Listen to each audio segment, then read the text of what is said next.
apportent son lot d'ennuis. Un porte-monnaie vide, un ventre creux font parfois nous faire des choses dont on ne serait jamais cru capable.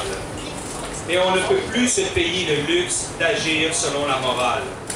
Les nouveaux instincts, les nouvelles informations nous montrent où et comment on peut trouver ce dont on a cruellement besoin. Se promener dans les allées des temples de la consommation nous permet de nous réchauffer, puis de nous glisser dans le rôle du chasseur et du collectionneur. Ce qu'on trouve dans les rayons, on le prend et on le consomme immédiatement.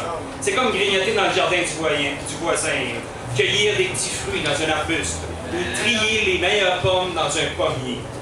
Des transformations et des histoires naissent de ces gestes-là. Une étagère devient une table.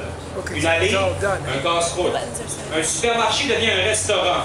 Une galerie d'art, un bar ouvert. C'est mieux de faire des excursions, ces excursions-là à plusieurs, parce qu'il y a plus de puissance, de power dans les actions d'un duo, d'un groupe, ou si l'on veut d'une gang, que quand on est cavalier seul.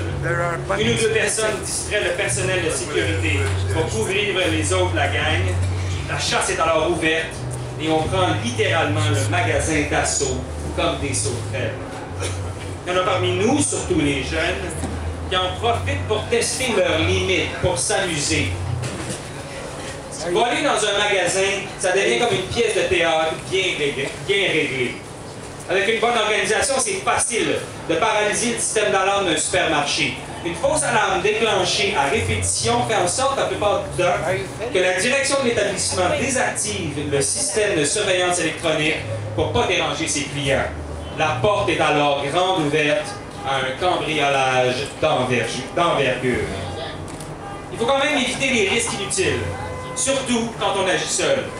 Les sites populaires à Montréal où on peut manger, se laver et obtenir des vêtements gratuitement sont des solutions de rechange qui ne comportent aucun danger. On trouve leur adresse dans tous les centres d'entraide.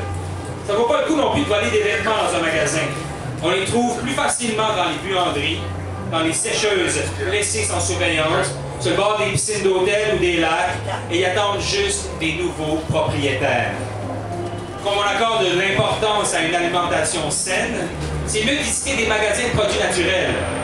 Contrairement aux grandes chaînes de supermarchés, ils ont un système de sécurité facile à contourner, ce qui constitue un attrait supplémentaire. C'est mieux de se concentrer principalement sur des petits produits qu'on peut rapidement cacher et consommer. Les bar-tendres, par exemple, constituent un repas complet qui contient beaucoup de vitamines et d'éléments nutritifs. Un rouleau de papier de toilette avec son espace vide à l'intérieur ou un sac de papier brun pour les pommes de terre sont de très bonnes cachettes.